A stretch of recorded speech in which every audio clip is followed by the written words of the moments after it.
And even if LeBron does get to 6 rings, unless he gets into a time machine and erases the losses, I think he's going to have a hard time being in the same category as someone that never lost in the finals.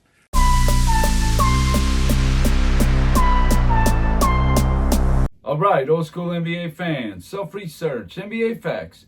Got another video for you. As always, thanks to anybody who watches my videos, subscribes to my channel. I really appreciate it. Want to give a special thanks to R.S. Wang. Thank you very much for the super thanks. I very much appreciate it. In this video here, something that has always bothered me, the media loves to portray, and that is the case the media tries to make of making the finals and then getting your brains beat in. But as long as you put up good numbers, that's better than beating another team in the finals. Now, according to the media, they're going to tell you teams like the Utah Jazz of 97 and 98, Phoenix Suns in 93, Seattle in 96, so on and so forth.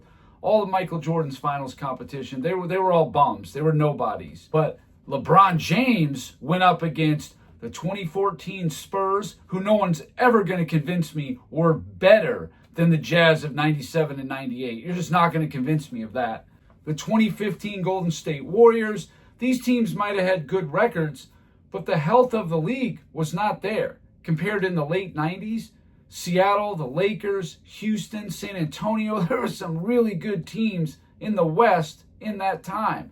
In 2015, there just wasn't. Houston, the Clippers, who you got? But just to get your brains beat in by these teams, how is that better than winning finals? I just never understood that at all. I don't get it. You can make excuses all you want. That's fine. But how is it better than never losing in the finals and beating all those teams, which none of them were bad teams, none of them were even decent teams?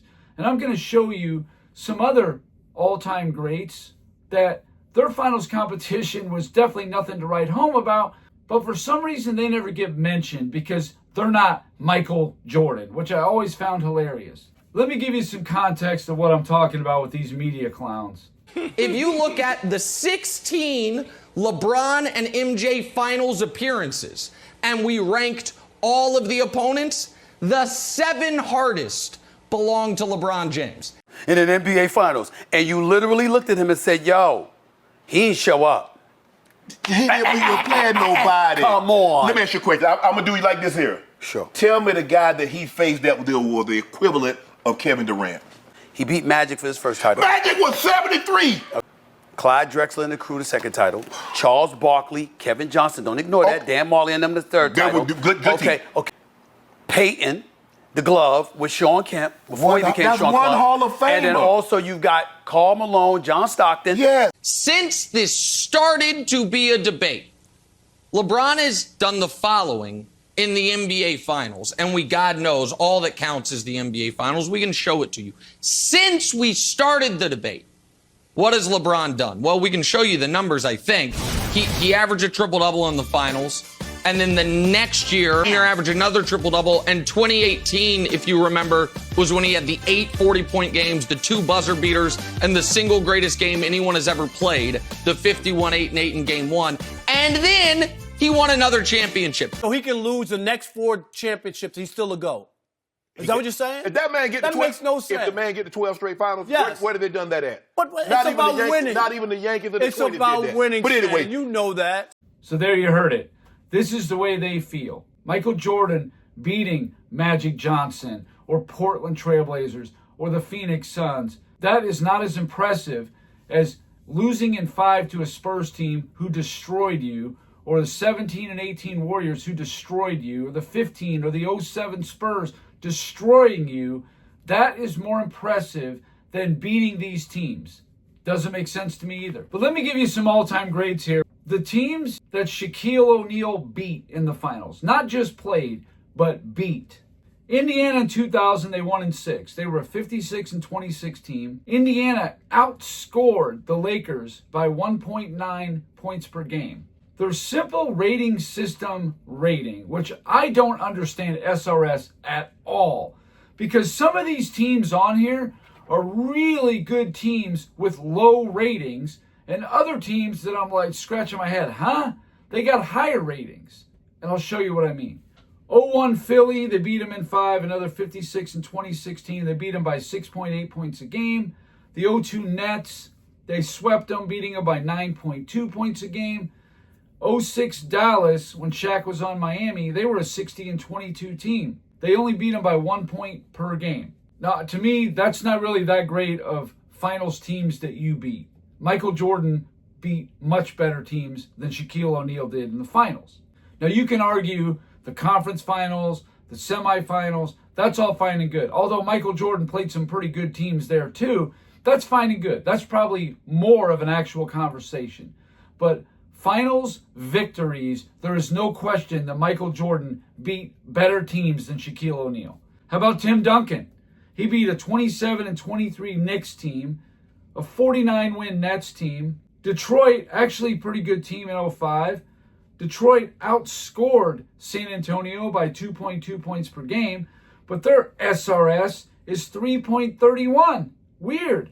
They're under 07 Cleveland. Make sense of it for me. I don't get it. They swept 07 Cleveland, won by 6 points a game. They beat Miami by 14 points per game, drubbed them. So the last time Tim Duncan played a 54-win team, he was being outscored and pushed to 7 by Detroit.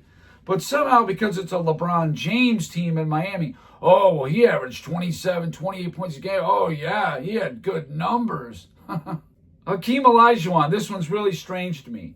In 94 and 95, his 2 finals victories against the Knicks and Orlando, their SRS rating is higher than anybody Shaq or Duncan beat by a pretty good margin. The Knicks actually outscored the Rockets in 94 by 0.8 of a point.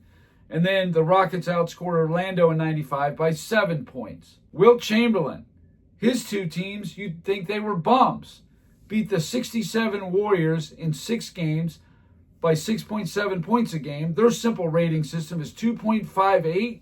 And the Knicks of 1972, who the next year they were the world champions, 2.28. That's pitiful. Again, under the 07 Cavaliers. Larry Bird's finals teams that he beat, well, Houston with a 40 and 42 team, their SRS is 0.20. Of course, the Celtics beat them by almost 10 points a game. The 84 Lakers that took the Celtics 7 games, they're sitting here in SRS at 3.32. Again, under 07 Cleveland. Somebody please tell me why. And they outscored Boston by 2.3 points per game. 86 Houston. They were a pretty good team. Their SRS is 2.10. Wow, that's atrocious. They gentlemen swept the 86 Lakers. And then you get to Kareem Abdul-Jabbar. He's kind of got a mixed bag here. The 71 Bullets, they beat him by 12 points a game. They're a 42 and 40 team.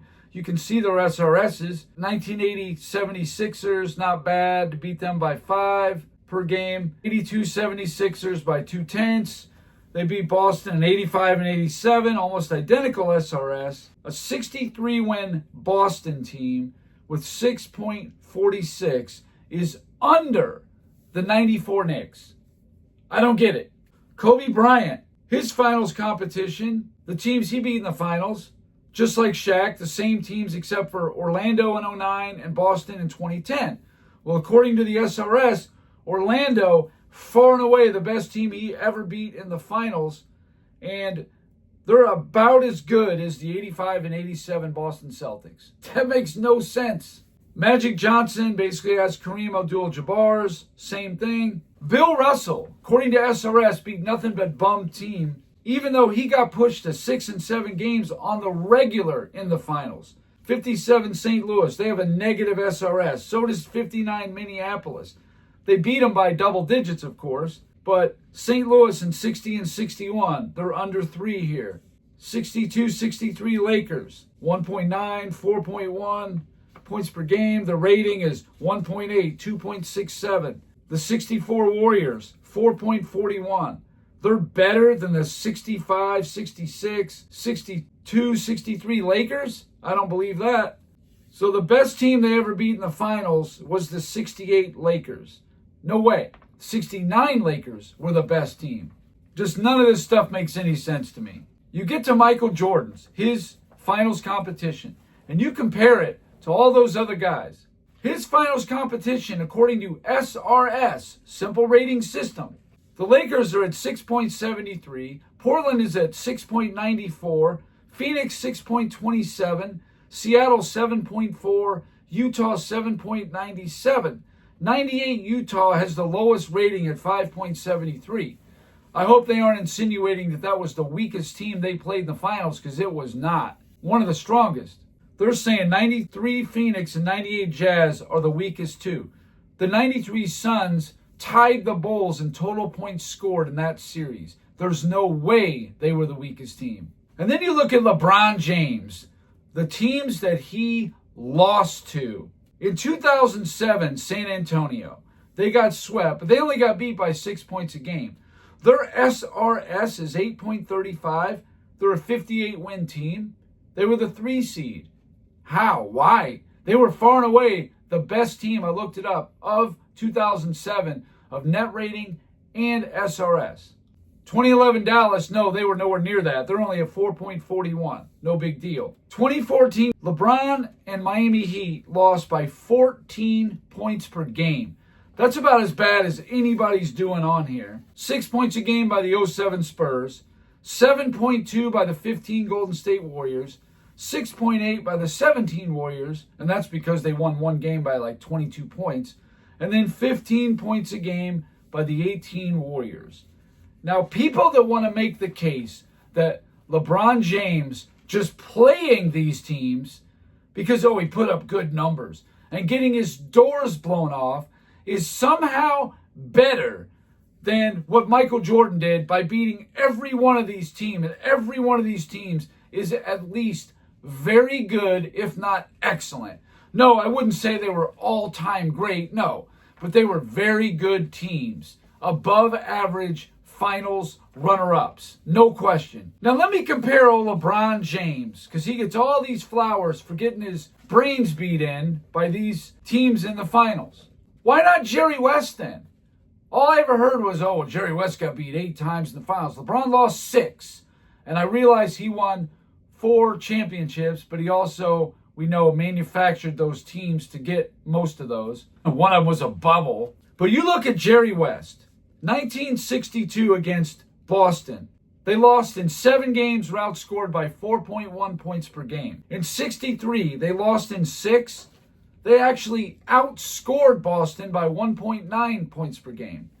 In 1965, Elgin Baylor did not play in that series at all. So it was basically Jerry West by himself as far as another star, and they lost by 12.6. And that was probably the best Boston Celtics team of the dynasty. They were 62-18.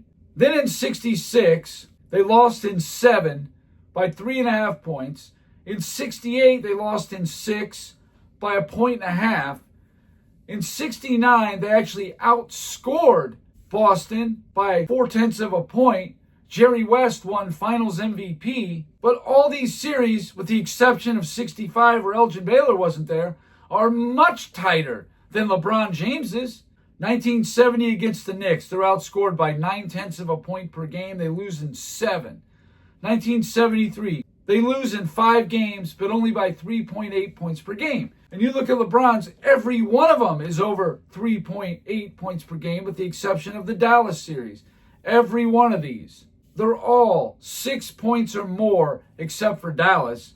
And for Jerry West, he's within 4.1 points of Boston in every series except for 65 when Elgin Baylor wasn't there.